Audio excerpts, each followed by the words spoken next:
Bom, pessoal, então estamos começando mais um debate aqui no HD.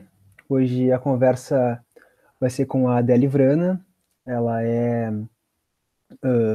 brasileira, mora nos Estados Unidos e ela é uma das envolvidas na Who's Knowledge, que é uma organização que visa centralizar o conhecimento das margens do mundo, né, do sul global, principalmente na internet. Ela já vai falar um pouco mais sobre isso.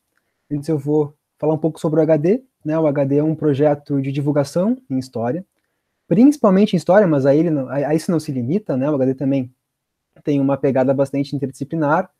Foi criado em 2016 pelo Paulo César Gomes, que é um dos editores do HD hoje, né? Que tinha como objetivo divulgar principalmente questões relacionadas à história da ditadura militar no Brasil, mas que depois acabou ampliando bastante o escopo, né? A ponto de hoje sermos 90 colunistas, 9 editores, em várias colunas, né? E além dessas colunas também promovemos alguns debates, algumas entrevistas, algumas conversas, né?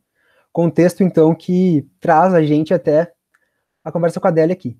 Né? Eu sou o Lucas Piantá, eu sou mestrando em História na URGS, sou membro do LUPA também, Laboratório de Estudos sobre os Usos Políticos do Passado, na URGS, e sou um dos colunistas do HD. Aqui no HD eu assino a coluna Hiperlink, Conexões Históricas Digitais, junto com o Pedro Terres, com quem também divido o História na Wiki, junto com a Isabela Tosta, que é um projeto de divulgação sobre as plataformas Wikimedia, né, em uma perspectiva histórica.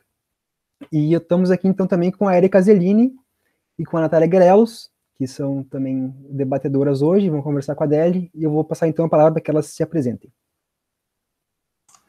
Olá, pessoal, eu sou a Erika Zellini, eu sou gerente de comunicações do Wikimovimento Brasil. Nós somos uma associação de editores voluntários dos projetos Wikimedia, que já está em atividade há vários anos, e nós atuamos principalmente com a disponibilização de acervos de instituições dentro das plataformas Wikimedia, né? Então a gente atua muito fortemente com museus, arquivos, bibliotecas.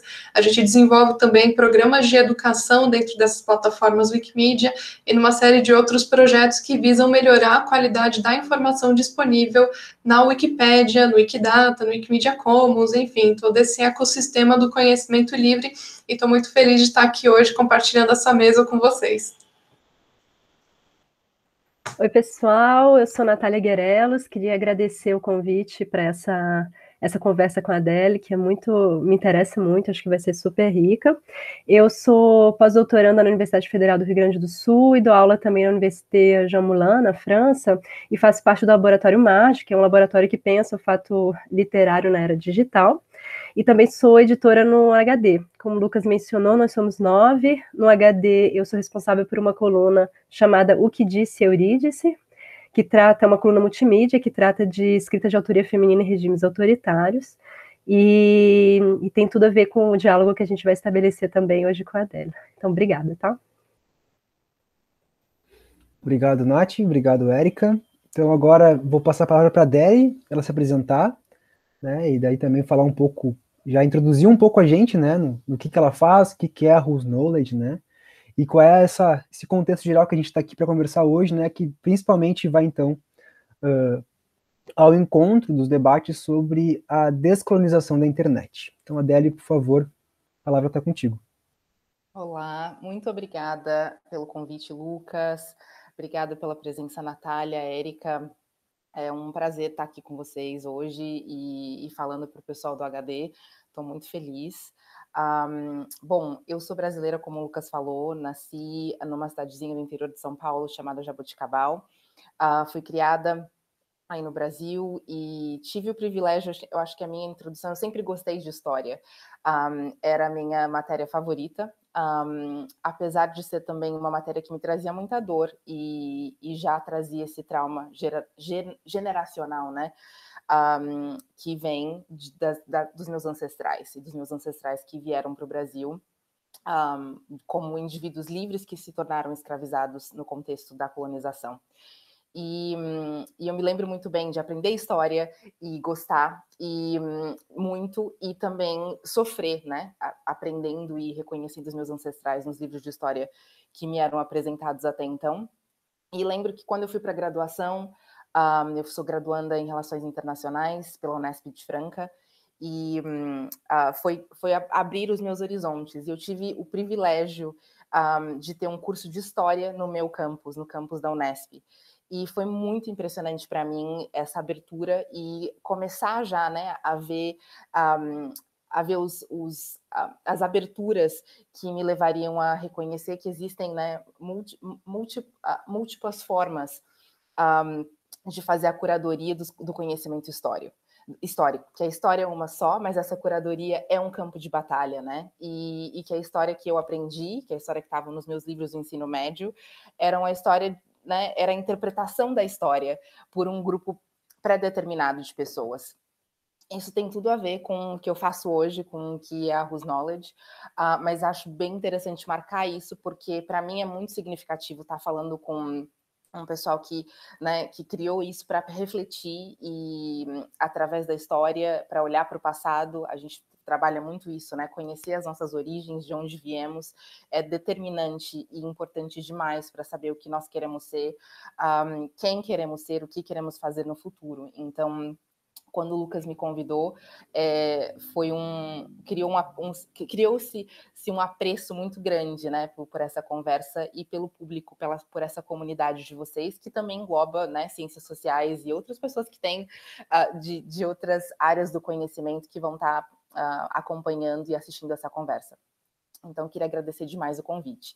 Bom, voltando para a minha trajetória, então, depois dessa passagem, dessa criação, eu venho de uma família de origem muito humilde, como eu já falei, tenho essa ancestralidade africana, me considero uma mulher negra, também tenho ancestrais indígenas, por parte da minha avó materna, e também tenho ancestrais brancos, né?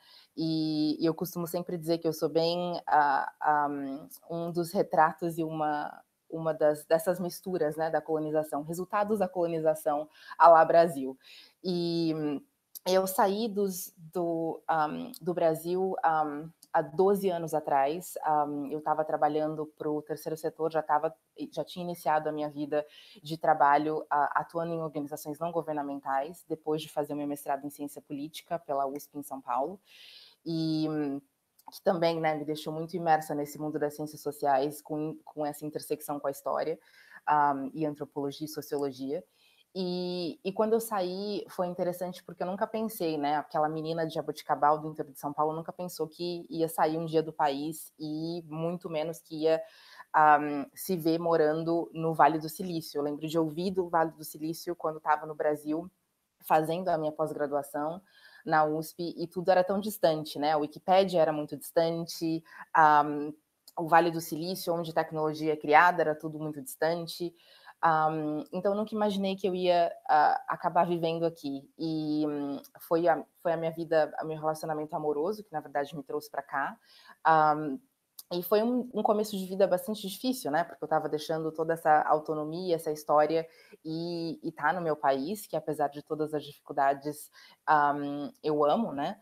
E deixar tudo isso para vir aqui e, de repente, me encontrar nesse lugar onde existe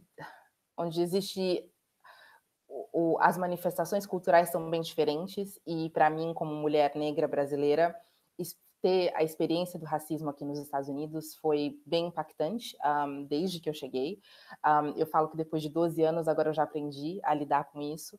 E a minha trajetória nessa realidade dos Estados Unidos foi de chegar e ter imensa dificuldade. Eu cheguei, eu não conseguia falar inglês ainda, nunca tive a oportunidade de estudar muito quando estava no Brasil. Então, foi uma situação de bastante vulnerabilidade, que acabou se tornando, né, virando de um ângulo de 360 quando a Wikimedia, na Fundação Wikimedia, que é a fundação que gerencia e mantém, né, na verdade, a parte toda estrutural dos projetos da Wikimedia, mas principalmente a Wikipedia, né? E foi uma imersão, assim, nesse mundo da ciência aberta, do conhecimento aberto, da tecnologia também, né, aberta, e a questão da tecnologia fazendo essa interlocução, essa intersecção. E foi muito... Eu lembro, eu gosto de falar que foi essa passagem de ser o caso de experiência, que geralmente o Vale do Silício, né, eles vão estudar no Brasil como a nossa tecnologia está sendo utilizada. Então, eu fui desse caso de experiência para alguém que estava aqui sentada e vendo tudo isso acontecer e não me sentindo reconhecida, né? O começo da Whose Knowledge e o começo desse meu trabalho de hoje vem da invisibilidade, né, de uma mulher negra do sul global que chegou aqui e que olhou, nossa, olha como a internet é um lugar que, especialmente nesses lugares em que a tecnologia está sendo criada, que você tem os marcos, né, do privilégio são muito claros. Então, quem está criando a tecnologia e quem está pensando a tecnologia, criando as nossas experiências diárias na internet, são homens brancos, geralmente aqui dos Estados Unidos ou da Europa, alguns indianos. Na verdade, tem uma grande força indiana e a gente pode falar sobre isso também, qual é essa interlocução, né? Porque é sul do mundo, mas também tem uma mentalidade que não é do sul do mundo aí. Mas, em sua maioria, os detentores do poder e financeiros que estão criando, né, quem é a Big Tech, são homens brancos, heteronormativos e que estão baseados aqui nos Estados Unidos e na Europa. E claro que com esse perfil, né, eles estão criando tecnologia para eles, né, eles estão criando tecnologia para minoria do mundo. E quando a gente fala, eu não me considero uma minoria, e a Whose Knowledge, nosso trabalho, também não está sendo feito para a minoria. Na verdade, nós, mulheres, pessoas não brancas, do sul global, pessoas que não são heteronormativas, somos, na verdade, a maioria do mundo, né? E quando a gente quando eu estava na Fundação Wikimedia e estava olhando a Wikipédia de dentro, estava olhando também como a tecnologia é criada, além dessa invisibilidade, tinha esse desejo, o que a gente pode fazer para mudar isso? O que eu posso fazer para o conteúdo que eu estou lendo na Wikipédia ser um conteúdo que não é escrito somente por 20% desses editores que faz parte, né, desse grupo de minoria branca, masculina, heteronormativa do norte global?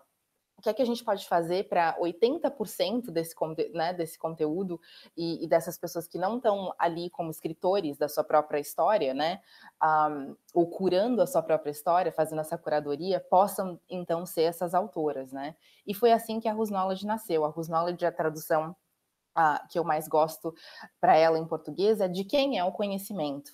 Né? E é muito isso, porque quando a gente está pensando na Wikipédia e vivendo, né, eu saí da fundação como diretora de parcerias estratégicas, e isso me possibilitava, então, sentar à mesa com executivos do Google, do Facebook, de todas as grandes empresas de tecnologia aqui do Vale do Silício. E era muito interessante como a Wikipédia, então, era posicionada como essa fonte do conhecimento online. Mas aí, quando a gente, né, questiona, então, se a gente tem 80% do conteúdo sendo escrito por esses 20% que eu já defini, e essa questão toda da invisibilidade de pessoas que, né, como eu e como tantas outras, que não se veem nesse conteúdo, que não são autoras desse conteúdo, de quem é esse conhecimento, né? Que a gente está, então, validando e colocando como fonte de autoridade.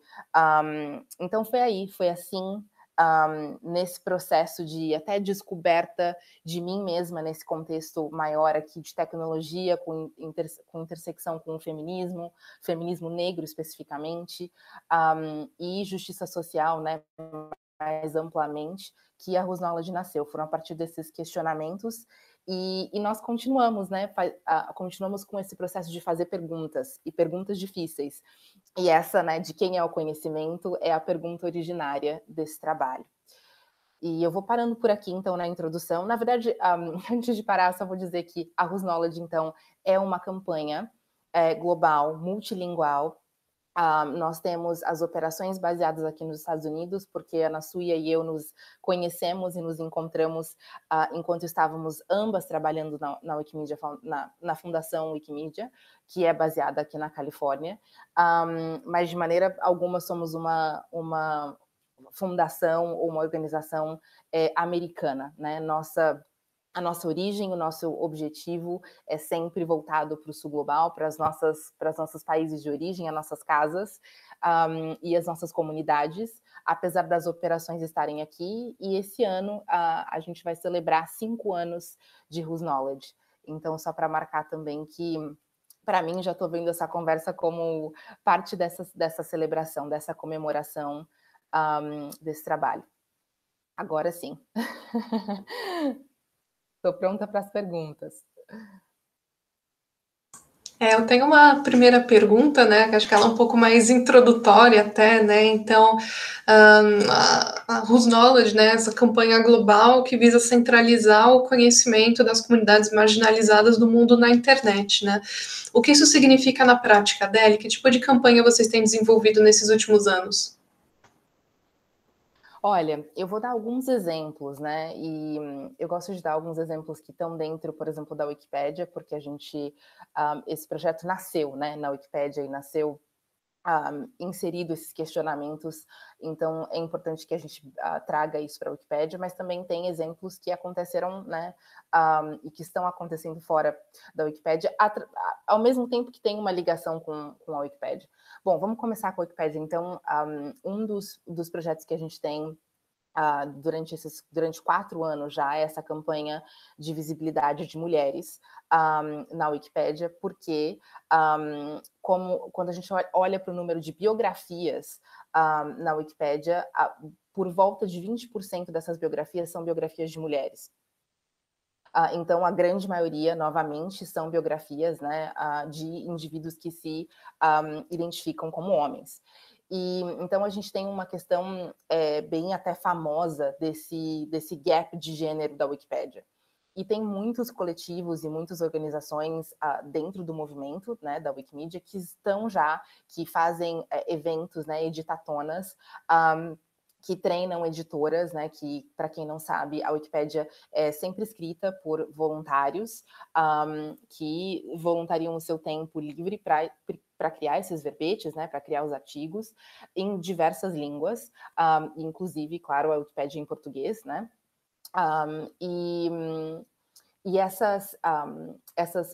esses grupos dentro da Wikipédia podem se mobilizar e podem criar, enfim, ter uma agenda e tentar, então, trazer artigos, né, trazer mais conteúdo para determinadas áreas. E a gente já tem, nesses anos de movimento, vários grupos tentando ativamente, na verdade, e tentando e conseguindo criar novos verbetes e biografias em que mulheres estejam sendo enaltecidas e celebradas.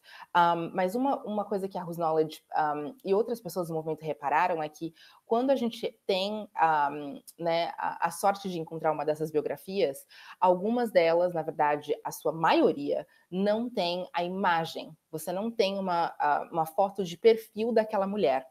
E isso é alarmante quando você compara com os homens, porque se a gente já falou que 20% somente são de biografias de indivíduos que se identificam como mulheres, por volta de 20% também, só 1/3 vão ter fotos de perfil.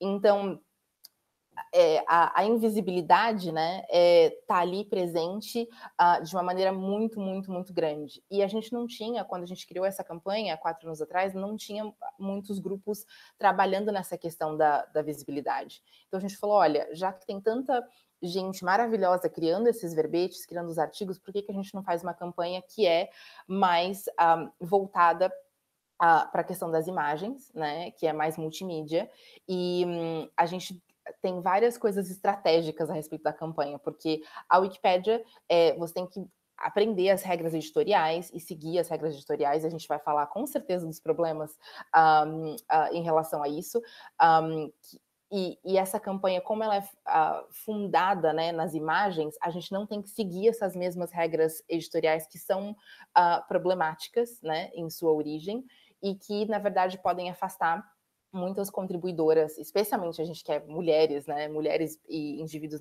não binários, não normativos, que se juntem a esse grupo de voluntários. Então, a gente criou essa campanha para trazer imagens para essas biografias de mulheres e LGBTQ1+, para a Wikipédia. E essa campanha tem sido um sucesso. Esse ano foi um ano difícil, porque foi, na verdade, o segundo ano de pandemia, e fazer, né, fazer os eventos, se organizar, foi bem mais difícil do que o ano passado. E os anos anteriores foram muito prolíficos, a gente sempre conseguia mais imagens do que a gente colocava como objetivo da campanha, mas é uma campanha que para a gente é muito importante, porque quando a gente está falando de colocar o conhecimento, né, da maioria do mundo, que inclui as mulheres, no centro, né, da internet, do conhecimento na internet, como é que você faz isso com invisibilidade dessas mulheres, né? Como é que você faz isso com a invisibilidade dessas pessoas da comunidade LGBTQ1? Não tem como, né? Então a gente queria realmente fazer uma campanha ativa nessa questão da visibilidade e como isso é uma violência, né, que também é epistemológica. A gente trabalha muito com essa questão da justiça e da injustiça epistemológica, então colocar, olha, o fato que elas não estão lá representadas, apesar de suas contribuições para diversas áreas da sociedade, e quando estão, são invisíveis, né, tá dentro dessa violência epistemológica que nós, indivíduos que somos considerados minorias, mas somos maioria, temos como experiência. Então, essa é uma das ações práticas que a Whose Knowledge faz.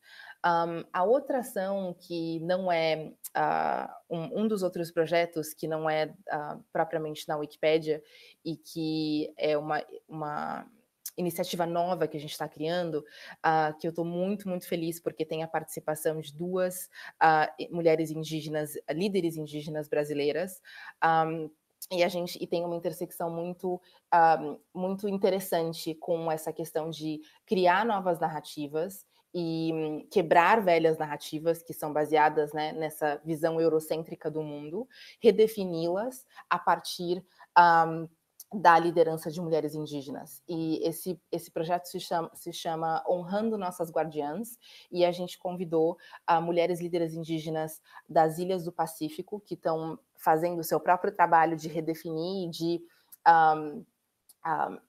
reivindicar, né, a narrativa do Pacífico e das pessoas indígenas do Pacífico. Também convidamos duas mulheres indígenas aqui da tribo Shoshone, dos Estados Unidos, né, desse território do sul da Califórnia, norte do México, e duas mulheres indígenas, como eu falei, a Sônia Guajajara e a Célia Chacriabá, que provavelmente todo mundo que está assistindo aqui vai conhecer, e é um grande privilégio ter Sônia e Célia participando desse projeto com a gente e repensando, trazendo, né? Então é um projeto de muita interlocução, porque todas essas mulheres estão cansadas de dizer para o mundo, se a gente quer salvar, né, o nosso planeta, a nossa espécie nesse planeta, nos últimos tempos, nós temos que ouvir as mulheres indígenas, que, de novo, né, se a gente está pensando quem a gente coloca no centro, quem a gente ouve, a gente ainda está ouvindo, e vamos olhar aí para as conferências climáticas, né, em que pessoas não brancas são invisibilizadas, são cortadas da imagem até, né? A gente não está ouvindo, como aconteceu com a Vanessa Nakate, né? Aquela ambientalista e organizadora africana. Então, nós não estamos ouvindo as comunidades indígenas, apesar de eles estarem dizendo, olha, nós somos, né, a nossa vivência com a terra, e somos aqueles que podemos mostrar né, como recuperar todo esse dano que temos feito. E mesmo assim, não são aqueles que estão sendo ouvidos, né? Quando a gente vê a Conferência Climática, a gente ainda está vendo o mesmo perfil. Então, esse projeto é um projeto que diz, chega, né? Se a gente quer realmente mudar essa narrativa em relação ao clima, em relação a entender a nossa relação com a terra, com o meio ambiente, a gente precisa colocar as comunidades indígenas, em especial as mulheres indígenas, no centro dessa conversa. Elas têm que ser autoras e nós temos que... E é muito esse trabalho que a gente faz, de assumir a posição, de sentar no assento de trás. Nós não somos aqueles, né? E é muito isso, quebrar essa questão do privilégio branco, é assumir que, né, você não vai sentar ali e ser o autor, e ser aquele que vai dirigir e que vai comandar essas ações. Essas pessoas que, na verdade, foram marginalizadas e foram excluídas, né, nesse processo histórico das nossas sociedades e civilização, são aquelas que, na verdade, podem e têm uma resposta. Então, elas deveriam estar nessa posição de liderança. E a questão... Quem comandou até agora deveria, então, estar indo para o assento de trás e trazer recursos, né? E oferecer todo o apoio para que essas pessoas possam liderar de uma maneira efetiva, já que foram excluídas, apesar de todo o conhecimento que precisamos para fazer novas escolhas, né, para chegar a novas direções. Então, vou destacar, Érica, essas duas iniciativas, uma dentro do movimento da Wikimedia e uma fora do movimento Wikimedia, mas que mostra como a gente trabalha com essas comunidades, e sempre, né, como eu falei, a nossa mandata é que a gente sempre segue a liderança de todas elas. Nós não definimos agenda, e nem, na verdade, criamos esses projetos. Sempre são as comunidades que identificam o que elas querem trabalhar, e aí a gente entra como é que a gente pode ajudar. Muito legal, Adélia. Eu posso fazer uma pergunta, Lucas? Me libera? É muito interessante você falando, e até tem a ver com um dos textos que vocês escreveram em nome do coletivo e que a gente leu aqui, que eu queria citar. Posso, Lucas, só para quem quiser ler, que é o Tower da Wikipedia for and from us all, que é muito legal, está na internet, foi publicado em 2020. Eu amei esse artigo, e a minha questão vem um pouco nisso, que vocês falam que uma primeira iniciativa em relação aos knowledge é mostrar essas proporções, né, que você mesmo falou. Esses 20% de não representatividade dos 80% que mais participam da internet, que mais acessam a internet, né? E essa maioria branca que escreve sobre eles, escreve sobre tudo. É interessante que não corresponde, mas corresponde à relação de poder que tem no mundo, né? De fato, esse poder é dominado por esse grupo. Então, assim, é uma batalha que acontece na digital, mas que é um reflexo dessa batalha que acontece no físico, né? Nessa interlocução entre o digital e o real. Então, vocês usam uma construção que eu achei muito legal, vocês falam da necessidade de se criar um coletivo de... collective bodies of knowledge, né? Corpos coletivos de conhecimento.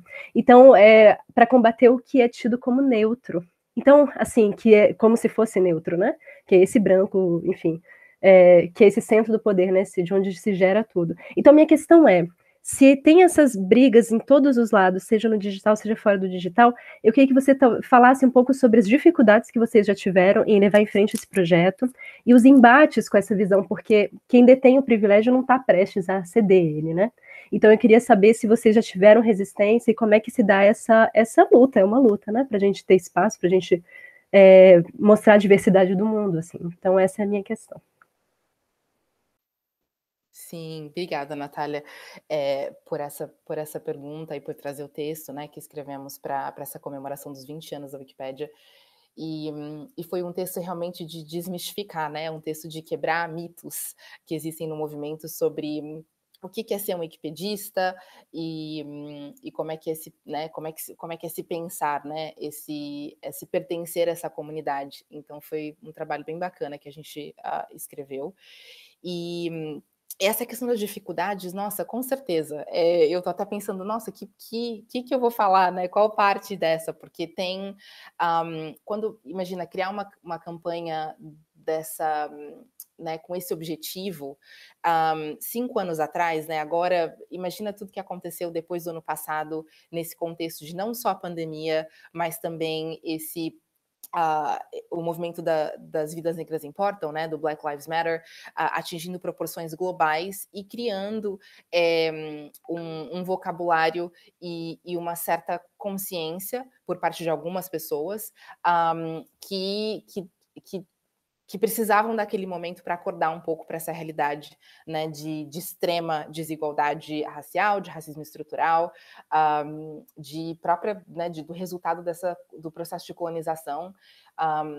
Enfim, foi um momento que para muita gente foi de, né, como falam aqui nos Estados Unidos, de awakening, então de você acordar para essa realidade. Apesar, né, de nós e já muitas pessoas, né, do movimento negro e de várias comunidades estávamos falando isso por muito tempo, finalmente algumas pessoas acordaram, e eu acho que o benefício é que agora a gente tem conversas mais francas e utiliza, né, tem um vocabulário aí já que é mais dividido, que a gente, quando eu falo de racismo estrutural, hoje eu não preciso dar muitas explicações como eu teria que fazer isso há 5 anos atrás, né?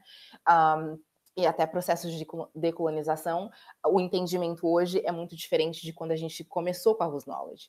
Então, mas naquele, né, 5 anos atrás, começar isso e ter essas conversas, mesmo dentro quando a gente estava na fundação, era muito difícil. As pessoas não estavam abertas, não existiam essa própria reflexão, né, de quem é parte dessa minoria, de quem detém privilégio. Você falar naquela época de privilégio branco, nossa, né, toda a questão da fragilidade branca ali era muito grande e era muito difícil, né? Ter essas conversas até em nível pessoal era complicado.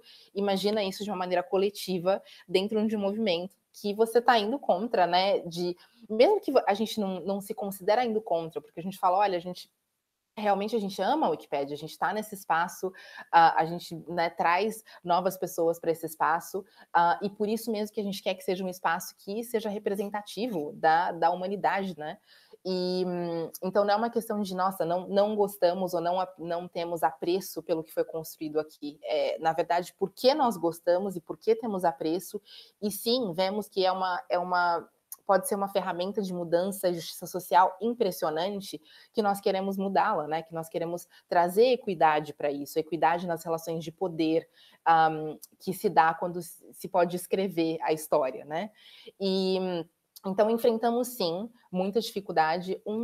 Quando a gente começou trabalhamos com 3 comunidades específicas, então uma é até a tribo, né, a banda Shoshone, que eu mencionei, também tem os povos indígenas Kumeyaay, aqui dos Estados Unidos, trabalhamos com eles, trabalhamos com um grupo que somos amigos e trabalhamos até hoje juntos, chamado Equality Labs, que são formados por ativistas Dalits da Índia, né, que pejorativamente eram chamados de os intocáveis na Índia. Então, se a gente está pensando no sistema de castas, são aquelas pessoas, né, que não têm nenhum direito, né, não têm direitos garantidos e não são considerados como os hindus e outras castas indianas. E então trabalhamos com elas para trazer a questão dos Dalits para a Wikipédia. E o terceiro grupo foi um grupo de queers da Bósnia-Herzegovina que fizeram esse arquivo oral das experiências de ser queer, de ser LGBTQ1 na guerra da Bósnia. Como era ser isso e como foram perseguidos, e decidiram que ao invés de escrever e criar, né, fazer esse processo de arquivamento dessas experiências pelo escrito, iriam fazer isso com oralidade, que também a gente provavelmente vai falar aqui, mas que é uma dessas dimensões, quando a gente fala de criar esses novos corpos, né, de bodies of knowledge, inclui isso, né? Inclui reconhecer que muitas das nossas comunidades não captura, não transmite e não cria conhecimento somente a partir do escrito, que a oralidade é essencial para muitos dos grupos. Pensa em grupos de matriz africana, pensa nos indígenas, pensa, por exemplo, né, nos Dalits da Índia e até para esse grupo da Bósnia que fez essa escolha porque era assim a maneira que elas queriam, né, dividir esse conhecimento e essas experiências. E quando nós trabalhamos com elas, a gente até escreveu sobre isso no capítulo, especialmente com as nossas companheiras Dalit, foi muito difícil esse trabalho na Wikipedia, porque tem um grande setor de extrema-direita, né, de hinduístas de extrema-direita, que assim que viram que existia uma mobilização e que esses artigos estavam sendo criados, atacaram os artigos, né? Então, ou eles nominavam esse artigo, então na Wikipédia, quando você cria um verbete, né, e você publica aquele verbete, aquele artigo, um editor com mais experiência, que já tem, que já está na Wikipédia por bastante tempo, vai vir e vai checar se você cumpriu todas as regras editoriais, né? Se você, por exemplo, se o conhecimento está sendo escrito de uma maneira neutra, né? E aí a gente vai colocar o neutra entre aspas. Então, existe uma das regras editoriais da Wikipédia, é o princípio da neutralidade. Então, ele vai checar esse conhecimento está escrito de forma neutra. A outra questão é que tudo que está na Wikipédia, né, tem que estar validado por uma fonte secundária. Então, tem que haver uma citação ali, né, uma nota de rodapé que indica da onde aquele conhecimento veio. Então, não é que eu, Adele, posso criar ali uma frase e colocar sem ter um embasamento de uma publicação. E isso cria, claro que na verdade foi uma prática editorial importante, né, para evitar que as pessoas criassem coisas da cabeça e colocassem na enciclopédia, mas ao mesmo tempo, porque a gente tem essa questão eurocêntrica e branca, e enfim, que a gente já definiu, e heteronormativa, também faz com que a gente limite os números de publicações que nós reconhecemos como válidas, né, e como fonte confiável. Então, o New York Times, será que é uma fonte confiável tanto quanto um jornal na Nigéria? Ou uma publicação de um Dalit indiano? Provavelmente, para os olhos, né, desses antigos editores que estão aqui, não. E é isso que acontecia.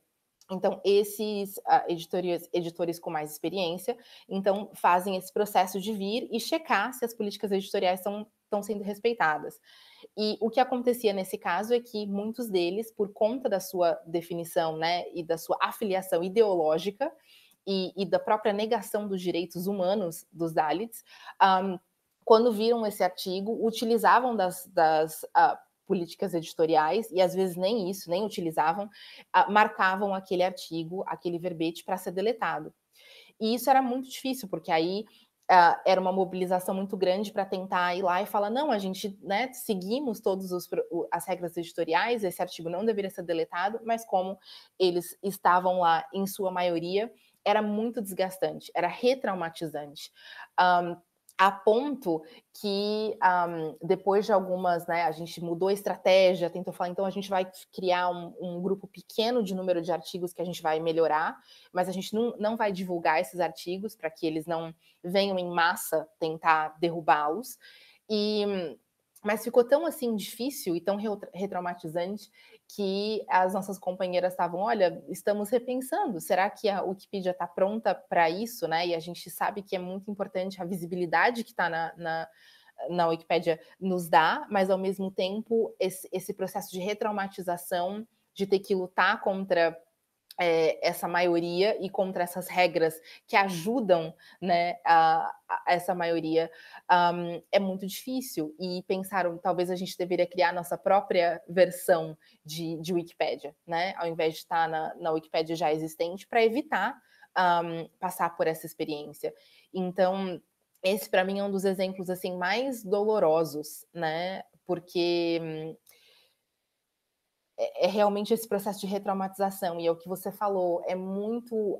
nós não vivemos isso só no mundo, né, só nessa interface do online, porque existe essa interlocução, e na verdade hoje não existe nem a separação, né, o que é estar offline hoje, se a gente está com o telefone todo o tempo que está tracking, né, nos seguindo, nos marcando onde estamos no mundo, não tem muito mais estar offline. Então, essa interlocução e essa intersecção mesmo, né, das lutas e das opressões que acontecem quando você está na rua ou quando acontecem quando você está no seu computador ou no seu telefone celular, agravam, né? Agravam as opressões, agravam a dor, agrava a exclusão, as desigualdades, e é por isso que é tão importante, eu acho, né, esse trabalho que a gente está fazendo, para chamar atenção para isso, para dizer, olha, a gente já vivia isso antes da internet ser inventada, e agora a gente, né, tem essa amplificação e essa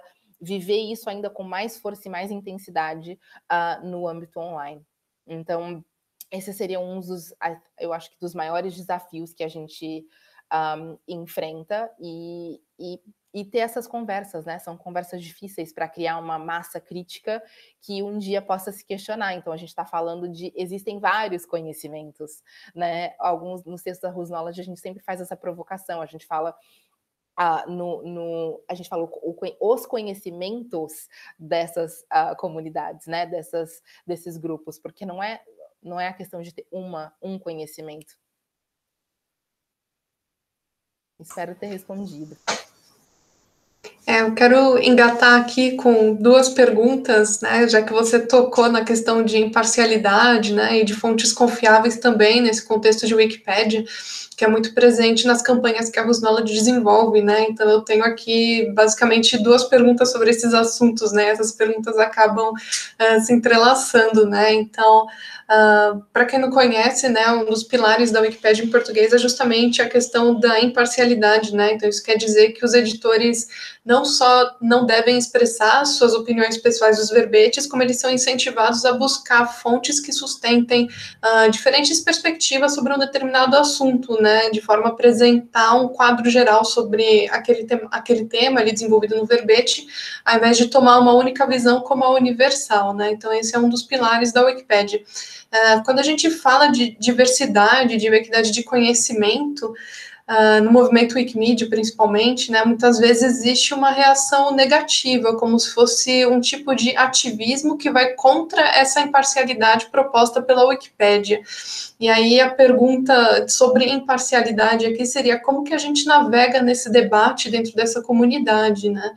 E aí puxando também, né, já que estou falando sobre os pilares de Wikipédia, bom, todo bloco de informação que é adicionado ali dentro tem que ter um lastro referencial, né? Então, tudo precisa estar embasado em fontes consideradas confiáveis. Esse é um tipo de filtro que vai atestar a seriedade do projeto, né, e a sua confiabilidade, né, à toa que a Wikipédia está de pé há 20 anos, né, celebrando aqui em 2021, e a gente costuma até dizer que a Wikipédia é tão boa quanto as fontes que são usadas nos seus verbetes, né, que é justamente de onde vão partir esses blocos de informações. E aí a pergunta é a seguinte, né, quais cuidados e quais mudanças são necessárias para que esse projeto espetacular que é a Wikipédia, né, que todo mundo aqui é muito fã, né, não se torne um repositório que repercute somente o conhecimento que parte de uma perspectiva colonial? Essas duas perguntas estão bem entrelaçadas, né, Érica, porque essa questão das fontes serem confiáveis e que fontes e como não, né, não reproduzir essas fontes coloniais somente, fala muito com a primeira parte da sua pergunta também, né, de como ter essa conversa dentro da comunidade para que as pessoas não tenham, né, os editores já presentes, editoras, não tenham esse medo de perder a neutralidade, né? E eu acho que a resposta também se entrelaça, a resposta também é uma só que atravessa as duas perguntas. Bom, primeiro, a gente... essas conversas difíceis, né, que eu tenho mencionado, e fazer essas perguntas é o primeiro passo, né? A gente já, no ano passado e nos anos anteriores, nesses últimos, na verdade, 4 ou 5 anos do movimento Wikimedia, a gente já tem feito essas perguntas. Na verdade, começou ainda antes, mas de forma sistematizada a gente tem feito essas perguntas difíceis como movimento e tentado respondê-las, né? E ter essas conversas que também são complicadas. E porque, como você falou, tem muito essa noção do medo, né? Vamos perder essa legitimidade que foi tão duramente alcançada. E eu consigo ver isso porque eu me lembro dos tempos de estar no mestrado ou na própria graduação e terem professores falando, não consultem a Wikipédia, né? Isso não é uma fonte, não é uma fonte de conhecimento ou informação confiável. E nesses 20 anos, essa reputação foi mudando muito fortemente e a gente não escuta hoje mais isso. Hoje as pessoas entendem que sim, você não deve começar e terminar a sua pesquisa na Wikipédia, né? Mas você pode usar, sim, a Wikipédia como um recurso impressionante para você começar a pesquisa de praticamente qualquer assunto, ou de uma grande maioria de assuntos, e começar ali e pegar referências para que você, então, aprofunde, né, a sua pesquisa. Então, é um lugar para começar, não significa para terminar um processo de pesquisa e de se informar, né, de informação. E, além disso, né, tem uma questão de legitimidade muito maior que foi construída nesses 20 anos. Então, hoje a gente não escuta mais tanto esse questionamento em relação à confiabilidade, né, da Wikipédia. Ao contrário, como eu disse, aqui nos Estados Unidos, em várias conversas com a pessoal de tecnologia, né, e as grandes empresas de tecnologia, a Wikipédia é vista como o lugar para se encontrar o conhecimento, tanto que essas empresas, né, se você olhar, por exemplo, o Google, ele indexa o conteúdo da Wikipédia como primeiro lugar. Várias, né, o painel do Knowledge Graph que o Google tem, que é aquela caixinha que aparece no canto direito da sua tela, com uma informação básica a respeito daquele assunto ou da pessoa que você está procurando, né, na sua busca. Geralmente, se você olhar ali, vai ter uma atribuição à Wikipédia. Aquele conteúdo está vindo da Wikipédia. Então, o que a gente fala, o que está na Wikipédia não fica só na Wikipédia, se ramifica para a internet inteira. E daí esse potencial incrível, né, que existe para que, se a gente, então, repensar algumas coisas dentro da Wikipédia, incluindo, né, essas políticas editoriais, quem escreve, o que escreve, quais são as fontes, e o que é esse conhecimento, a gente pode ter um impacto que é ainda maior do que os projetos, né? Que vai atingir todos os cantos da internet. Então, tem uma questão, sim, né, desse medo de que agora, após 20 anos que nos estabelecemos assim como fonte confiável, se a gente começar a mudar, né, e mudar essas políticas de editoriais que funcionaram até então, ou essa questão da diversidade do conhecimento, nossa, isso não vai criar, né, um questionamento da nossa credibilidade. Eu acho que é uma posição válida, né? Que eu consigo me colocar nessa posição e me imaginar que eu sou um editor que está lá há anos e de ter esse receio. E eu acho que só com essas conversas que a gente tem com novos editores, pessoas que já não estão né, na Wikipédia, mas estão fazendo essa interlocução, que estão pensando práticas decoloniais, que estão pensando conhecimento a partir do Sul, essas interlocuções e essas conversas com os wikipedistas, né, com os wikimedistas, é o que vai trazer as soluções que a gente está buscando, né? Trazer, então tá, vamos nos reimaginar, vamos reimaginar como é que a Wikipédia poderia funcionar se a gente incluísse, por exemplo, fontes orais, né? Isso é possível? Com certeza é possível, mas é preciso, né, que exista essa conversa, esse trabalho de pensar coletivamente essas soluções. E eu acho que essa é uma das coisas que eu gosto muito de lembrar os wikipedistas, porque quando a Wikipédia começou, foi assim, né? Foram cabeças vindo juntas e montando esse quebra-cabeça que ninguém sabia no final de quantas peças seria e se daria certo, mas porque foi esse esforço coletivo que não visa gerar o lucro, né? Que é um dos poucos espaços que ainda é centrado na comunidade, que é centrado em ser a praça pública da internet, que deu certo. Então, eu não imagino que agora, né, nos tempos que nós estamos hoje de reflexão, de inflexão até para a nossa própria espécie humana vivendo nesse planeta, e de todo o dano que a gente causou, que se a gente tiver essas conversas de maneira não insular, de maneira aberta, coletiva, global, e até não, e eu não, nem vou usar inclusiva, porque não é sobre os wikipedistas, né, abrirem um espacinho e convidarem um ou outro que não é wikipedista, e que então tá, vamos convidar lá a Adele, né, a brasileira, negra, para vir aqui falar sobre isso, e a gente tenta aprender e vamos incluir. Não é isso, é realmente dizer, olha, agora é hora de abrir espaço, porque essas pessoas que estavam à margem dessa construção, precisam estar agora no centro, precisam, né, ter as suas necessidades ouvidas, e a partir dessa escuta, precisamos repensar, então, as políticas e como elas não são incluídas, mas elas são, se tornam parte essencial desse corpo, né, coletivo e comunitário dentro dos projetos da Wikimedia. Então, é um processo, e é um processo que não pode ser insular, que tem que ser abrangente, que tem que ser centralizador do sul global, que tem que ser centralizador, né, dessa época, do que não é heteronormativo, branco e europeu e colonial. E centrado nisso mesmo, de puxar essa questão de não, né, do receio, né?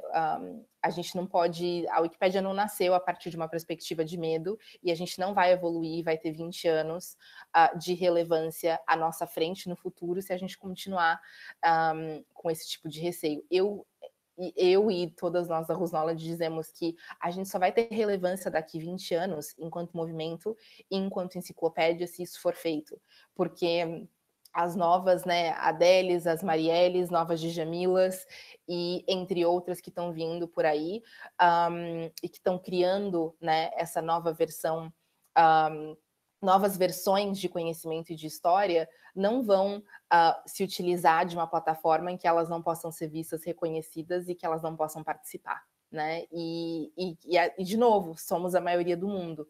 Então, é até uma questão de sobrevivência e relevância estratégica mesmo, que o movimento se repense a partir disso. Ninguém tem respostas ainda, e ninguém vai ter, e é bom que ninguém tenha, porque para funcionar na Wikipédia tem que ser um esforço coletivo, comunitário, e que a gente chegue junto, pensando juntos, né? Ninguém que vai chegar com uma resposta vai conseguir resolver isso. Cara, isso da reinvenção como estratégia de sobrevivência é uma coisa que se aplica a tantos ambientes hoje, né? Assim, impressionante como, enfim, as exigências são diferentes, né? E é bom que elas existam, né? E isso me lembra, Adele, de um outro texto que descreveu junto com outras autoras, né? Também no contexto Who's Knowledge, que é o Decolonizing the Internet by Decolonizing Ourselves, né? Decolonizando a internet através de nós mesmos, né? Decolonizando também a nós mesmos. E tem uma passagem muito interessante nesse texto, onde vocês citam a Audre Lorde, né? Que ela fala, the master's tools will never dismantle the master's house, né? As ferramentas do Senhor nunca vão destruir as ferramentas as ferramentas do Senhor nunca vão destruir a sua casa, né? Enfim. E isso, junto com o que tu falou agora, me fez pensar muito sobre, primeiro, uma barreira técnica, talvez, né? No sentido de que quem tem essas ferramentas, né? Quem consegue manejar as ferramentas, né? Mas também até que ponto que, sabendo manejar essas ferramentas, né? Elas vão ser suficientes, né?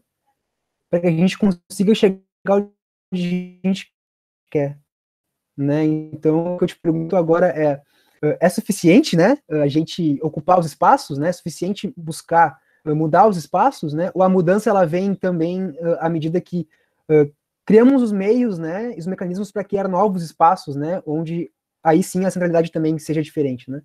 Então, não sei se ficou clara a minha pergunta, mas é por aí, né, se vale a pena ocupar os espaços, né, se é suficiente ocupar os espaços, né, ou se é preciso também criar novos espaços.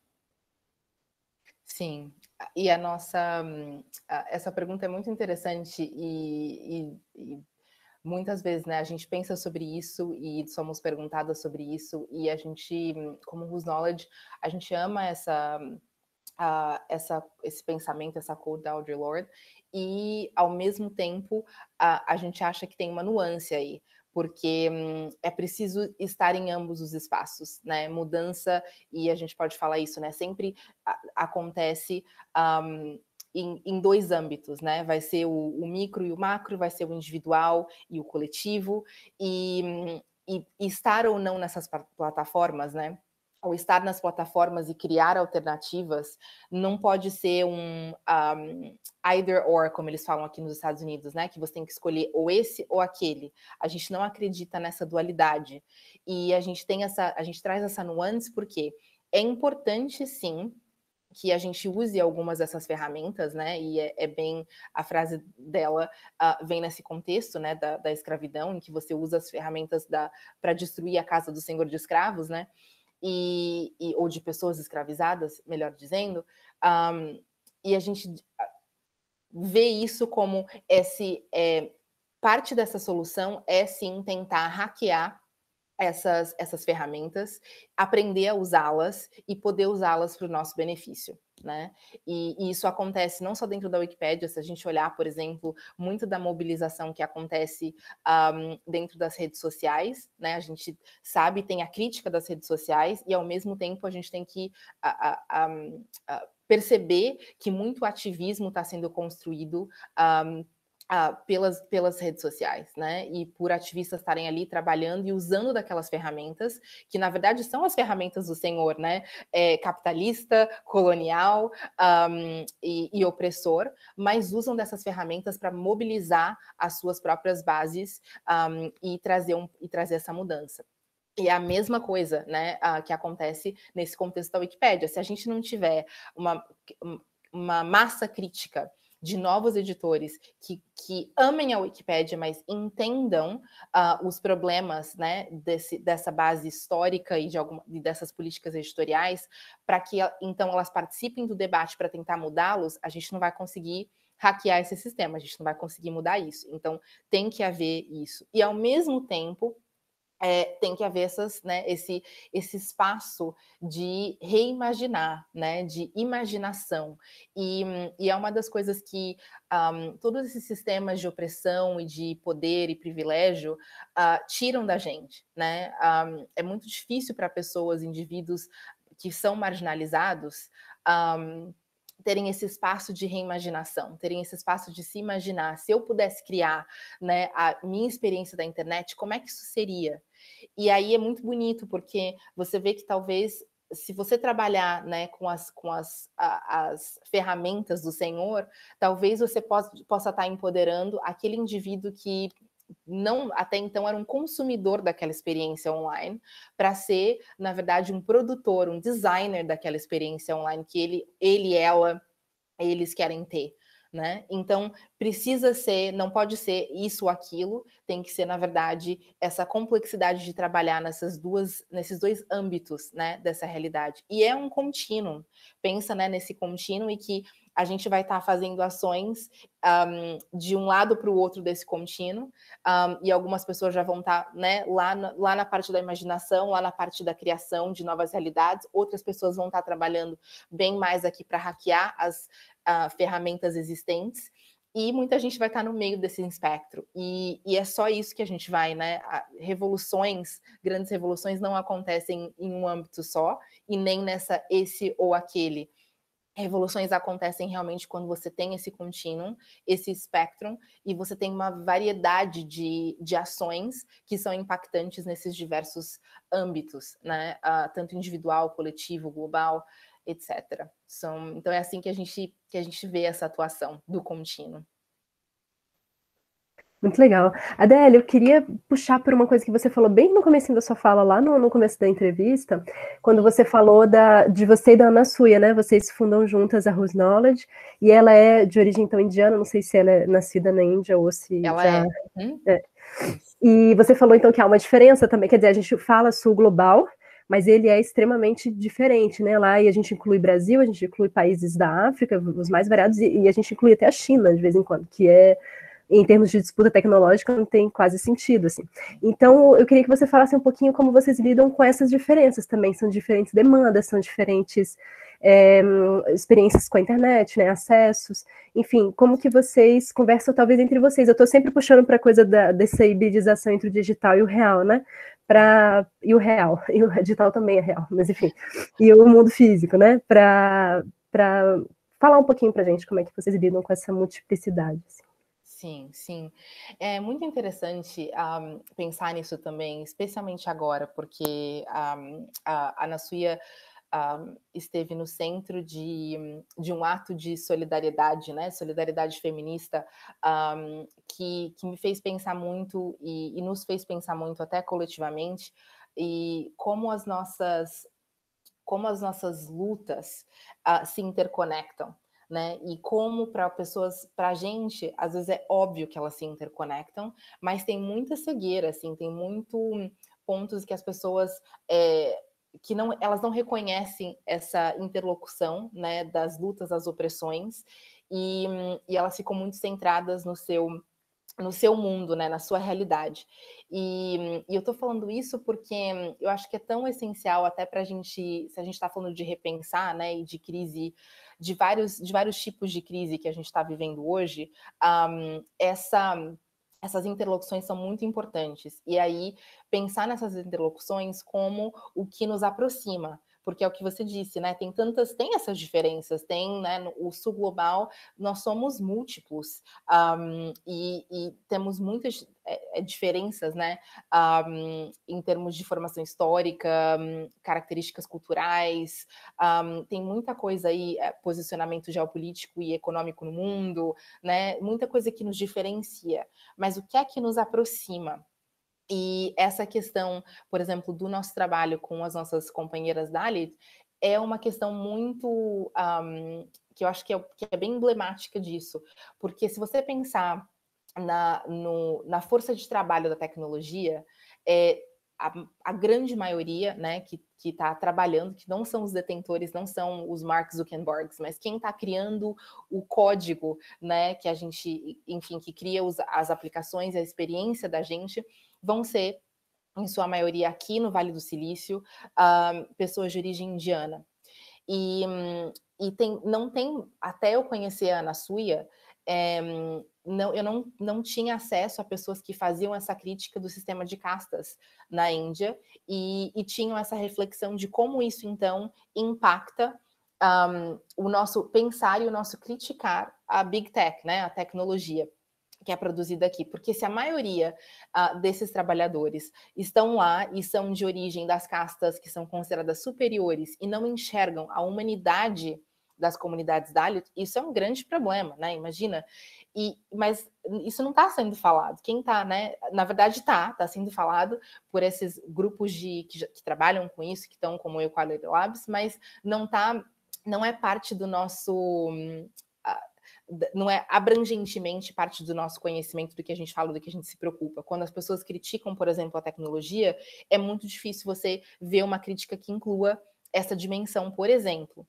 E recentemente aconteceu isso, né, de uma diretora indiana que fez um filme chamado Coded Bias, e ela estava no centro, ela acabou ficando no centro de um debate porque ela participou de eventos de captação de rendas para esse grupo de extrema-direita hindus. O problema é que o filme que ela fez foi uma resposta ao filme que estava falando sobre a questão da tecnologia e dos problemas com a tecnologia, que vocês devem ter visto, tentando lembrar qual é o nome que saiu aí no Brasil. Acho que você está colocando no chat, né, Natália? Mas esse filme foi totalmente centrado em homens brancos, e agora me fugiu o nome do filme, mas foi totalmente centrado em homens brancos que estavam falando, olha, esses são todos os problemas da tecnologia, como é criada, e precisamos repensar isso. O que foi, né, assim, eu só vou dizer irônico, porque imagina que eles fizeram parte daquele problema e de repente eles apareceram como, nossa, somos os salvadores brancos que vieram aqui falar de todos os problemas da tecnologia, como se eles não tivessem criado. E o pior é que eles não fizeram uma referência nenhuma ao trabalho de muitos, o trabalho de muitos que vieram antes deles, que não são desse grupo de homens brancos da tecnologia que apontaram já os problemas de tecnologia, né? Não tinha uma mulher negra, na verdade só tinha homens brancos e uma mulher branca falando sobre os problemas de tecnologia. E esse novo filme que foi feito, o Coded Bias, ele foi uma resposta a esse primeiro filme, e essa resposta foi toda centralizada. O filme tem várias mulheres negras, várias mulheres que estão pensando em inteligência artificial e tecnologia. Então, assim, mulheres intelectuais que a gente tem muita admiração. E a Ana Suyha, de repente, se viu nesse espaço de tipo, olha, eu admiro todas as mulheres negras que estavam lá, que são nossas, né, companheiras e que estão criando, né, que estão fazendo esse questionamento das tecnologias, mas, ao mesmo tempo, a diretora do filme estava fazendo captação de recursos para essa organização de direitos hindus, né, essa organização de extrema-direita hindu, e a gente não pode, né? A gente não pode fechar os olhos para isso e ignorar que existe essa interlocução, que a mesma opressão, não a mesma, mas existe opressão, e uma opressão muito parecida que acontece aqui com essas mulheres, né, negras americanas dentro desse sistema do racismo histórico e estrutural aqui dos Estados Unidos, mas também existe a opressão de castas na Índia, e que uma luta não invalida a outra, né? Que você não precisa escolher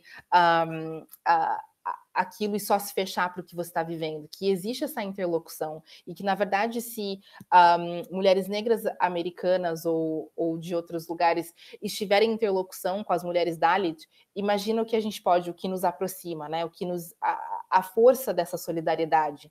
E foi essa conversa, foi esse debate em que a Ana Suyha principalmente esteve, porque ela, como mulher indiana, que não é Dalit, e que teve que se repensar e dizer, olha, eu não sou Dalit, e o meu ativismo é para estar em serviço da comunidade Dalit, reconhecendo todo o meu privilégio.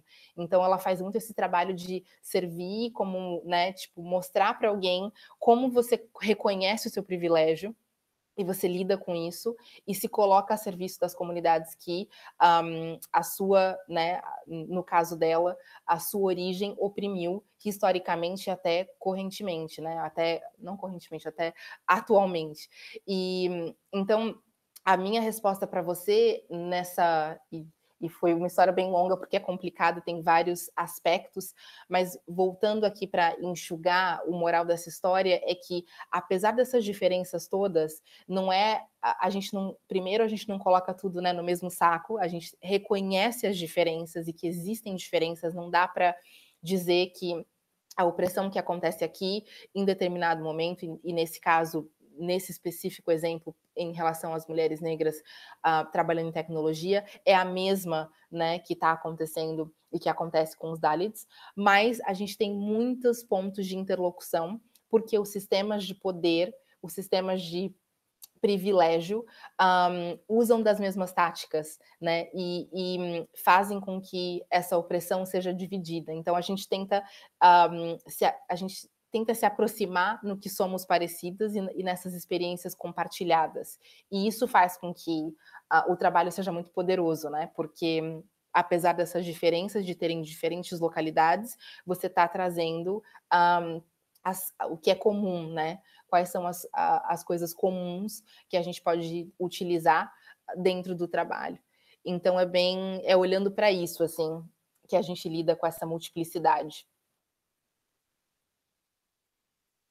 E aqui quero só agradecer o Lucas por trazer o filme em inglês, é o The Social Dilemma, e que foi traduzido como Dilema das Redes, exatamente, e a crítica a esse filme que eu citei aqui é o Coded Bias, que acho que a tradução é Rostos como Última Fronteira da Privacidade.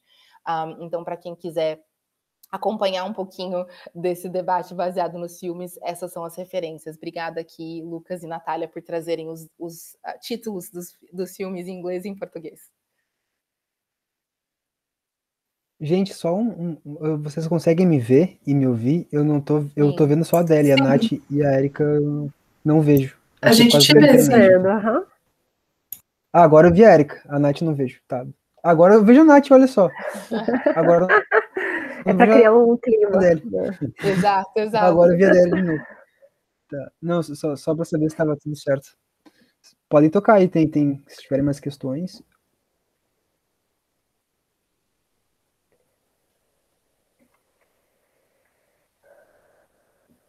Eu queria comentar, queria conversar, bater papo, tá? Porque eu adorei. Por favor, essas também. Porque, olha, eu adorei aquele artigo que você escreveu sobre a questão do nome da Marielle Franco na Wikipédia e como ele foi editado. E aí eu não sei, eu queria muito que você falasse um pouquinho sobre isso, porque na verdade acaba sendo um exemplo emblemático do que é ser reconhecido pela Wikipédia, sendo que a Wikipédia tem essa pretensão de ser a enciclopédia sobre o mundo. E aí a Marielle vai aparecer depois de morta, né? A morte é que vai inserir ela lá, e não o que ela fez em vida, assim. Então, não sei se você pudesse falar sobre isso um pouco, sobre essa questão do verbete da Marielle. Eu acho legal para o público brasileiro, né? Sim, com certeza.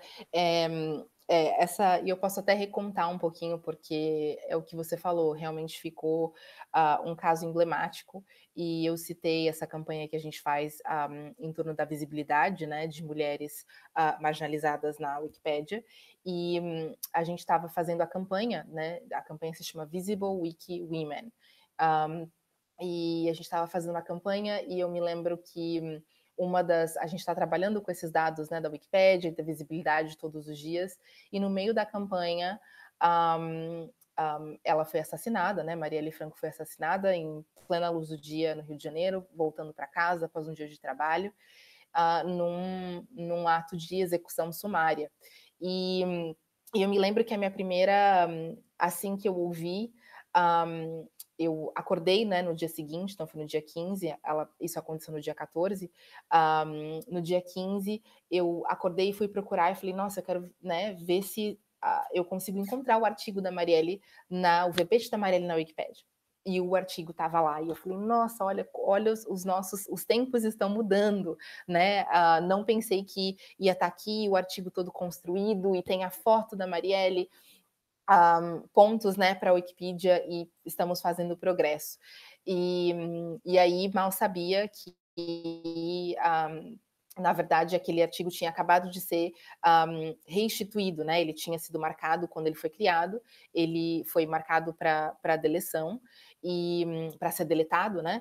E ele foi, de fato, deletado após uma conversa. Então, na Wikipédia, uma das características de tudo que você faz numa wiki é que tudo vai ser arquivado e você tem acesso àquela conversa e às edições a todo momento e para sempre, né? Para realmente estar ali documentado. Então, até hoje você pode ir lá e pode ver a criação do verbete e a progressão, né? O que aconteceu depois disso, essa questão do processo de deleção, quais foram os argumentos e a decisão de se deletar.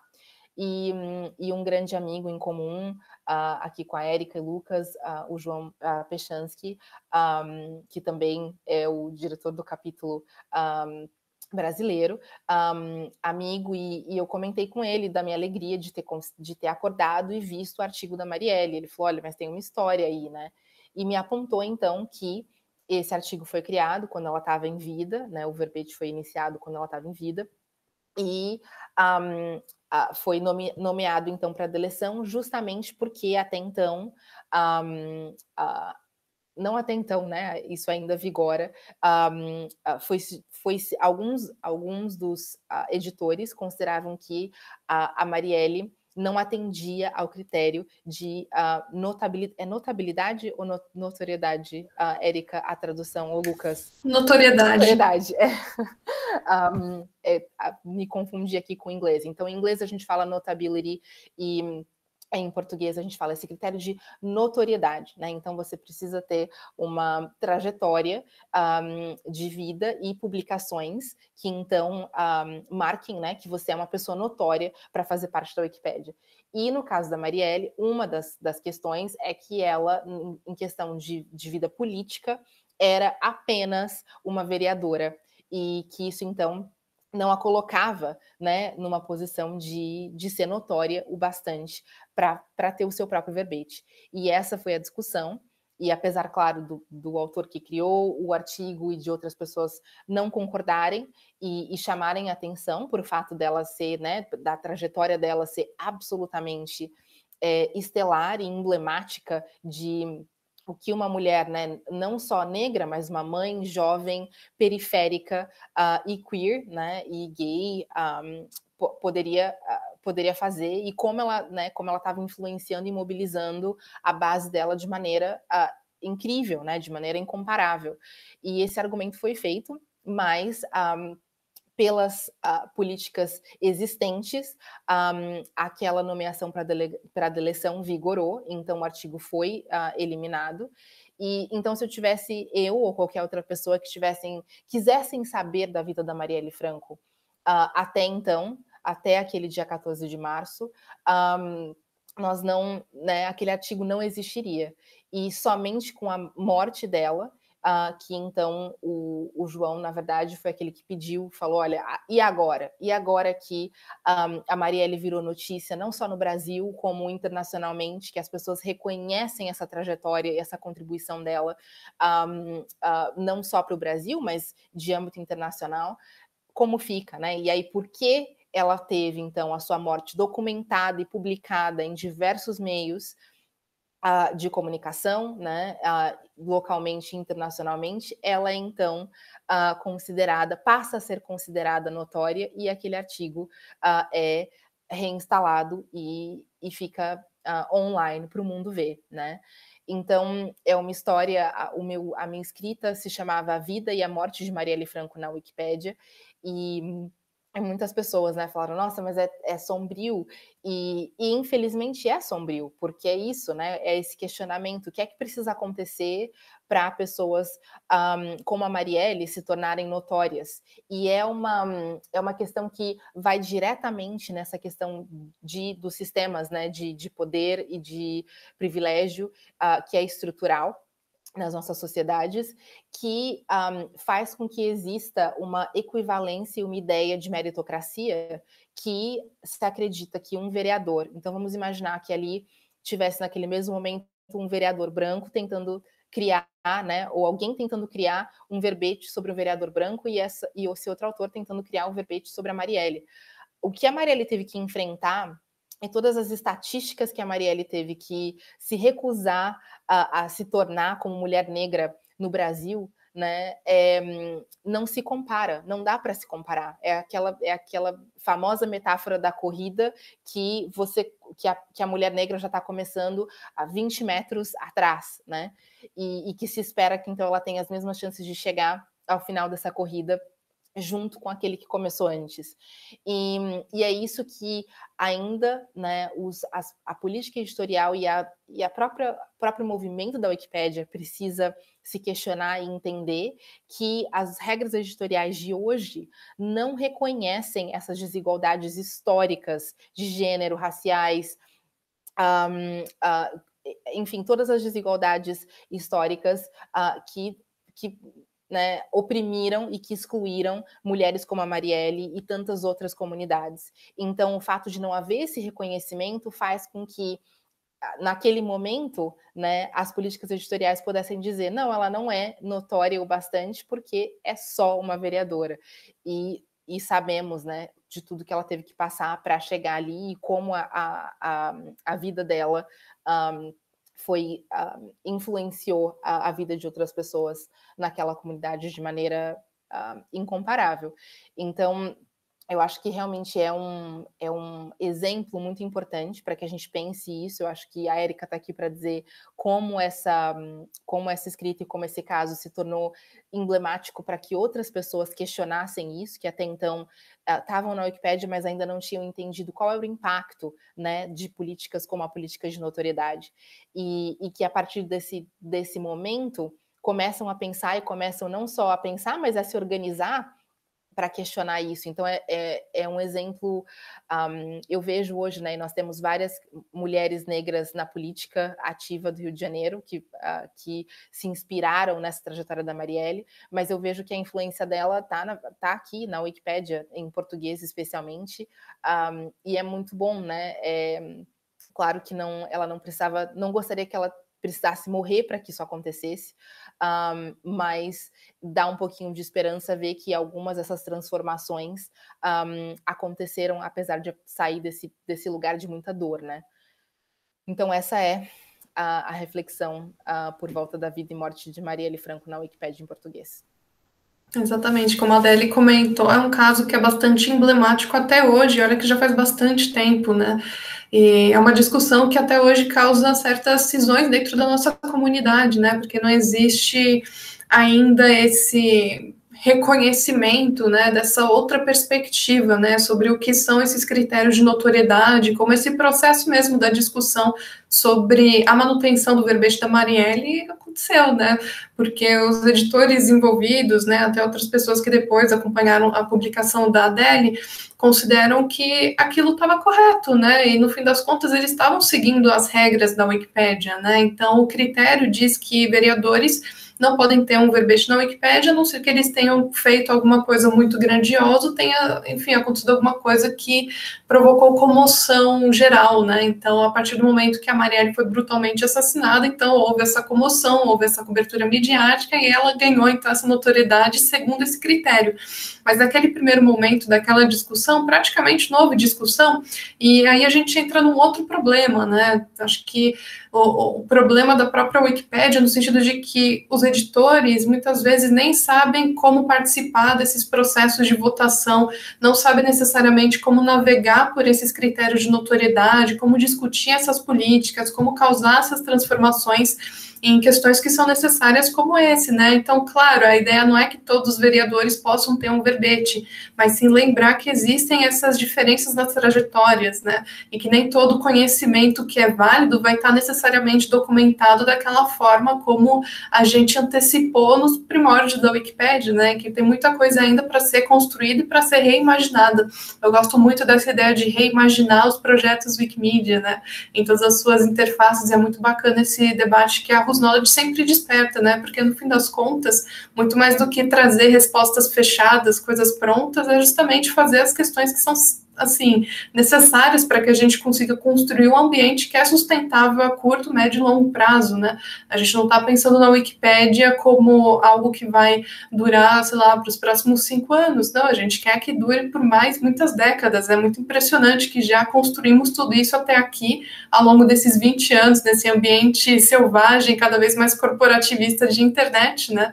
Então, acho que esse aspecto, né, de trabalho voluntário, uma plataforma colaborativa, com uma estrutura relativamente horizontal, sem fins lucrativos, é a receita para o sucesso até agora, mas tem muitas coisas que a gente ainda precisa debater para o nosso sucesso futuro, né, para a gente conseguir se manter como essa comunidade que é considerada ainda o bom espaço da internet. Né? Então, eu fico muito feliz de ter todas essas oportunidades de trazer essas questões, essas discussões. E acho que vai muito de, mais do que provar pontos, a gente criar pontes também, né? Então, ter essas entradas de diálogos, porque realmente são muitas perspectivas diferentes, né? E existe espaço para que a gente consiga discutir, chegar em níveis de consenso diferentes, né? E abrir novos espaços para outras perspectivas ainda, novas referências, né? Tudo num ambiente de discussão saudável, né? Que a gente está propondo aqui com a Wikipédia. Então, reiterar aqui que eu fico muito feliz com esse espaço de discussão também, e lembrar que a Wikipédia é aberta, né? Acho que muitas das pessoas que vão assistir essa conversa provavelmente nunca editaram a Wikipédia, né? Mas é muito interessante que elas conheçam que esse é um espaço que é editável, que é aberto, que não interessa se você está descobrindo só agora em 2021 que é editável, né? Então, você é bem-vindo a participar. Então, fica o meu convite para o pessoal participar dessa construção com a gente também, né? E uma coisa que eu acho interessante nesse debate também é pensar que a Wikipédia, dada a sua natureza aberta, né, ela é um ambiente em disputa por pessoas que estão dentro e fora da Wikipédia, né, é de interesse de muitas pessoas, né, que determinados conteúdos estejam na Wikipédia, sendo essas pessoas editoras ou não, né? No cotidiano wikipedista, né, a gente passa muito por exemplo, empresas que estão tentando fazer marketing na Wikipédia, o que é proibido, né? A gente passa por pessoas que tentam promover a si mesmas, né? Ou a pessoas que estão próximas, né? Então, existe essa questão de que a Wikipédia ela está em disputa, né? E daí eu acho que isso muitas vezes algumas ações em relação à Wikipédia, alguns pensamentos em relação à Wikipédia, que às vezes correm na mídia, inclusive, se dão por desconhecimento, né, de como a Wikipédia funciona e de o que não pode ser feito lá dentro, né? Eu acho que, então, quando a gente traz debates como esse, né, que trazem as regras na tona, né, que debatem o critério de notoriedade, né, que aprofundam, né, essas questões, são muito importantes, né, porque não só nos permitem abrir um diálogo dentro da comunidade, né, e trazer os wikipedistas para esse debate, mas também para desnaturalizar um pouco a Wikipédia, né, tirar um pouco da Wikipédia essa coisa pronta, né, que a gente chega lá e só acessa os verbetes, entender que existem critérios de decisão, né, e que é uma comunidade que toma decisões, né, assim, eu acho que isso é outra parte da Wikipédia, assim, né, que às vezes dá um pouco de dor de cabeça, enfim, causa um pouco de ansiedade em muita gente, e é a questão das decisões, dos debates, uma página vai ser eliminada, às vezes a gente tem que debater 1-2 semanas a favor daquilo ou não, né, trocar uma decisão, né, a Wikipédia passa por decisões, por exemplo, o que fazer, né, com verbetes de pessoas que se declararam não binárias agora, né, ou que não se identificam com a identidade de gênero que foi imposta a elas quando nasceram, né, enfim, pessoas que fizeram uma transição de gênero, né, como que a Wikipédia vai lidar com isso, né, como que a Wikipédia vai tratar, quais pronomes vai usar, né, isso são debates que a comunidade tem, né, e que não estão, como acho que ficou bastante explícito nas conversas que a gente teve aqui, descolados da realidade que a gente vive, né, descolados do mundo que a gente vive. São demandas que estão na nossa sociedade, né, e que a Wikipédia incorpora. Muitas vezes, enfim, né, é mais difícil fazer alguns debates internos porque a comunidade acaba se colocando, né, talvez se escondendo, acho que às vezes de alguns debates por conta das regras, né, e acho que, enfim, a gente precisa pautá-las, né, pautar o que estrutura o nosso conhecimento, pautar o que estrutura as palavras que a gente usa, os conceitos que a gente atribui às coisas, né, para que a gente consiga mudar, né, e avançar, e fazer da Wikipédia também um lugar melhor, né, porque ela faz parte do mundo no qual a gente vive, ela repete as coisas que acontecem fora dela, mas também ela é muito acessada, né, e a Wikipédia certamente tem uma importância, né, nas formas como a gente vê o mundo, né, nas formas como a gente recebe informação, e como a gente repete elas também, né, só pensar, por exemplo, o impacto que a Wikipédia tem no ensino escolar, por exemplo. Sim. E Lucas, se você me permite também em relação a... Por isso que eu gosto muito do nome que vocês deram ao projeto, sabe? Whose Knowledge, porque a Wikipédia, ela também é o símbolo de um tipo de conhecimento que é o nosso conhecimento humanista, que vem de uma tradição ocidental, que é esse mapeamento do mundo, sabe? Em torno dessa biblioteca, dessa enciclopédia, que seria a enciclopédia do mundo. E, de fato, nessa ideia de se estabelecer uma enciclopédia do mundo, se a gente pensa historicamente, desde o D'Alembert, na primeira biblioteca que vai fazer essas referências, primeira enciclopédia, perdão, que vai criar essas referências, o processo é escondido, sempre. O processo de escolha, o processo de briga, de disputa por aqueles verbetes, ele é sempre escondido porque é o tipo do processo, né? Então, é o tipo do conhecimento que a gente estabeleceu nessa tradição ocidental e europeia, principalmente, depois norte-americana. Então, assim, de quem é o conhecimento é a questão. Não é a resposta, o que é o conhecimento, não é a descrição do conhecimento, mas é quem é que está fazendo, de que forma está fazendo. Porque é disputa, nunca vai ter uma resposta só, é variedade.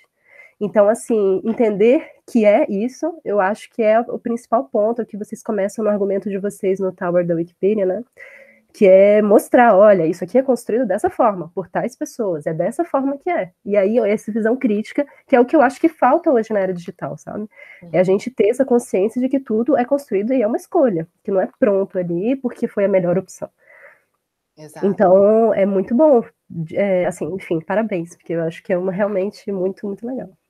O que eu queria vocês tudo o que vocês três falaram, né? Tem muitos pontos aí de interconexão, porque começando lá com a Érica, né? E agora pulando para você, Natália, dessa questão de, olha, a Wikipédia, né? Tipo, vou abrir aqui a porta e dizer, não, é editável, qualquer um que está assistindo, que pode assistir, que está assistindo a gente, pode se tornar um editor.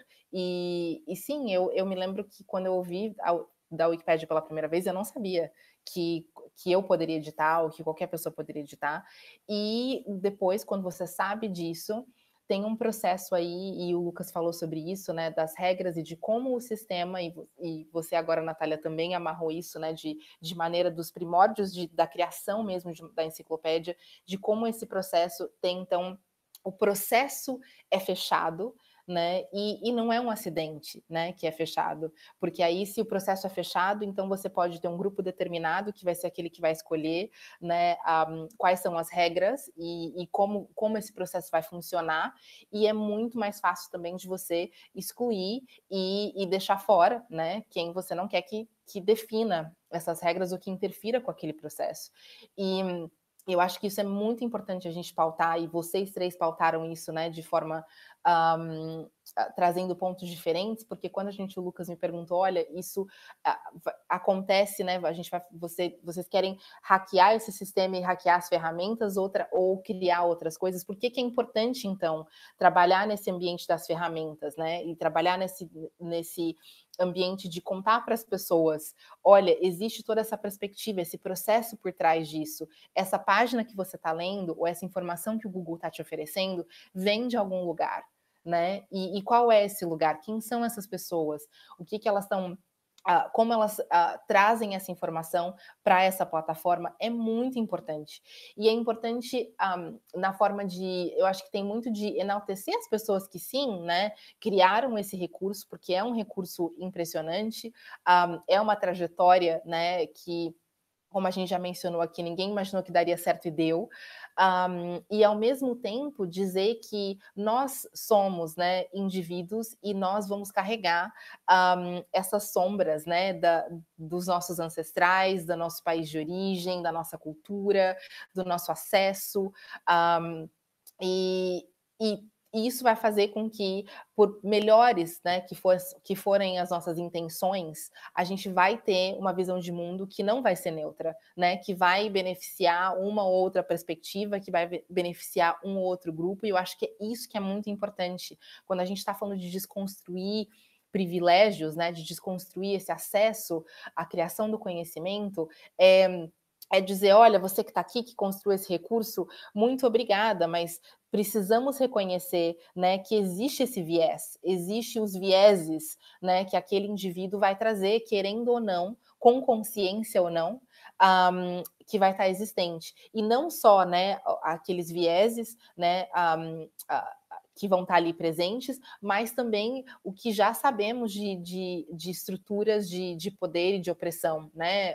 Aí a gente está citando, a gente já citou, por exemplo, o racismo estrutural como um dos grandes excludentes, né? Então, saber que por mais que você seja um editor bem intencionado, você está inserido numa lógica que é sistêmica, que é estrutural, que é muito maior que você, e que construiu essas políticas, né? Que construiu esse processo fechado. E aí é importante demais para que a gente, primeiro, né, abra essas portas e desmistifique. Tem muito essa questão de desmistificação. Eu lembro que foi um processo, quando eu entrei na Wikimedia, na Fundação Wikimedia, foi em 2012, e tinha uma conversa muito arraigada se a gente se ia mudar as formas de se apresentar ao processo editorial, porque até então você tinha que aprender, você tinha que entrar na página e entrar na base do código para você criar os verbetes. E já olhando para onde o mundo estava indo e para o que era necessário, várias pessoas entenderam que não, você não pode esperar que a gente vai construir um projeto e ter vários editores vindo de várias línguas e esperar que as pessoas aprendam código para editar. Então, precisamos transformar e criar uma ferramenta que hoje é existente no projeto, você não precisa mais saber editar, mas imagina que durante grande parte desses 20 anos, né, você não tinha esse editor visual que te permite ir e editar como você está editando qualquer outro arquivo na internet. Imagina a exclusão que já estava aí, privilegiando homens, né, brancos, porque também tem toda a questão das mulheres e da tecnologia, e como somos, né, deixadas de lado, e como a tecnologia tenta, né, nos excluir, e aí pensar, né, pessoas que não têm acesso a aprender, a criar o código. Enfim, tem muitas coisas nessa história, não só da Wikipédia, que mostram, né, como esse processo é fechado, e como é importante a gente, então, abrindo essas brechas em diferentes lugares e momentos e contextos, para que a gente possa rachar mesmo o sistema e se reconstruir, né? Vai ter que haver aí uma dor de deixar morrer o que não nos serve mais, né? E essa perspectiva eurocêntrica e depois, né, passada aqui para os Estados Unidos, heteronormativa, branca, colonial, não nos serve mais, né? Então, como é que a gente faz esse processo de romper com isso de diversas perspectivas? E é realmente abrindo isso, democratizando, explicando esse processo e fazendo com que as pessoas se empoderem dessas ferramentas, né, que elas possam utilizá-las a serviço de, então, trazer esse seu conhecimento para essa plataforma. Então, gente, chegamos ao final dessa conversa, que foi muito boa, muito legal, sempre ter acesso, né, a Adele, que está longe da gente, né, e ver a Adele falar em português, acho que é um privilégio muito grande, assim, acho que quando a gente tem essa oportunidade, a gente deve aproveitar mesmo, porque geralmente o que a gente acessa está em inglês, né. Então, que bom, obrigado, Adele, muitíssimo obrigado, em nome do HD, em meu nome também, como pessoa que gosta muito do teu trabalho. Foi muito bom te ouvir, foi muito bom essa conversa, agradeço também a Érica e a Natália por disponibilizarem a virem conversar, né, trazerem suas perguntas, suas experiências. Então é isso, muito obrigado, deixo também agora espaço para vocês falarem um pouco aí, se despedirem do pessoal e agradecer. Valeu. Quem vai falar primeiro? Eu vou falar então. Obrigada, tá, gente? Foi um prazer conversar com vocês. Adélia, um prazer te conhecer, Érica também, e conhecer esse trabalho que eu acho fundamental. Eu acho que, enfim, múltiplas, a gente vai ouvir falar muito dele ainda. Então, muito obrigada, tá, pela oportunidade. Agradecer também o convite de participar dessa super entrevista, né? Então, a ideia também do Wikimovimento Brasil é que a gente esteja em espaços conversando não só com pessoas que já conhecem a Wikipédia, que participam desse ecossistema, mas com pessoas que também estão interessadas em conhecer, né? Entender como essas dinâmicas acontecem ali dentro, porque diz respeito a todo mundo, no fim das contas. E acho que essa questão que a gente trouxe aqui com a Adele, nessas várias questões, são fundamentais para esse debate, então eu queria agradecer novamente por estar aqui com vocês, é um prazer enorme, gente. Eu que agradeço também ao convite, Lucas, sempre, agora que a gente se encontrou, ou se reencontrou nessa vida, pode chamar sempre que quiser, sempre um prazer tá presente aqui, conhecendo agora e participando e falando com essa comunidade do HD, também o seu trabalho, né, com História na Wiki, que foi onde nos conhecemos e onde surgiu isso, um trabalho muito bacana, e que também convido as pessoas que estão vendo a gente pela primeira vez e se não conhecem ainda a História na Wiki para se informarem, porque é um trabalho muito bacana e o pessoal que está por trás do projeto, né, incluindo o Lucas, são incríveis. Natália, foi um prazer demais te conhecer, espero que a gente volte a se falar e continue nessa conversa. Érica, querida, continuamos juntas aí nessa luta dentro e fora do movimento. E para todos que ouviram a gente, é muito, né, para aquela menina que chegou há 12 anos atrás nos Estados Unidos e nem sabia falar inglês, é até irônico, Lucas, você chamar a atenção, né, de que vários dos materiais e das minhas falas são, na sua maioria, em inglês, então eu estou muito... fico sempre emocionada de poder falar a minha língua, que na verdade, né, é a língua dos nossos colonizadores, né? não sei quais seriam as línguas dos meus ancestrais, mas essa então, né, entre o inglês e o português, ainda, né, tem essa questão de casa. É a língua, é a minha língua, a língua que me volta à memória. E então é muito bom poder estar aqui e não só falar em português, mas falar também para, né, para vocês, para essa comunidade, nesse momento assim de dificuldade, né? Nesse momento que é tão desafiador. Acho que uma das coisas que a gente não falou, e de uma certa forma foi bom que a gente não falou, porque a gente conseguiu falar sobre desse tema, mas eu sempre gosto de, né, ter essa localização desse momento histórico mesmo que a gente está vivendo, e no contexto, né, do Brasil e desse desgoverno, né, desse autoritarismo, dessa polarização, e uma das coisas que está no centro desse trabalho da Whose Knowledge é rejeitar essa questão maniqueísta, né?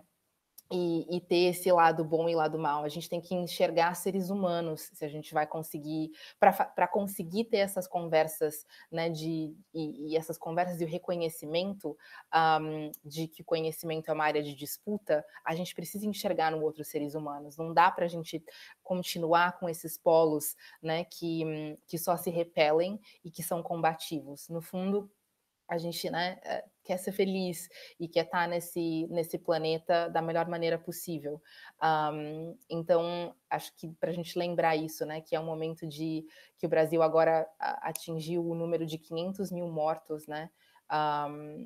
Então, 500 mil de vidas perdidas numa pandemia, totalmente, né, várias dessas mortes, a grande maioria delas desnecessárias, e então tem muito aí nessa realidade que nos chama a nós, né, nos olharmos como seres humanos e desconstruir essas histórias, desconstruir a forma que a história que a gente aprendeu foi escrita, né, tanto nos livros físicos também como na enciclopédia online. É muito importante, porque isso também vai redefinir as escolhas que a gente faz, né? As escolhas políticas, as escolhas sociais, quem nós queremos ser, que ancestrais nós queremos ser para as nossas gerações. Então, esse trabalho que vocês estão fazendo aqui no HD é muito importante, e ainda mais importante quando a gente olha para o momento histórico do Brasil e do mundo, né? Porque o autoritarismo que a gente está presenciando, essa cegueira, né,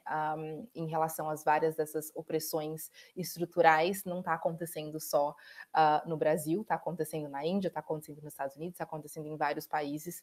Então é muito importante que a gente se encontre, né, se sente para dialogar e para questionar tudo isso e para reescrever várias versões da história. E estarmos juntos, apesar. Então, muito obrigada a todas, todos e todes que ouviram a gente hoje.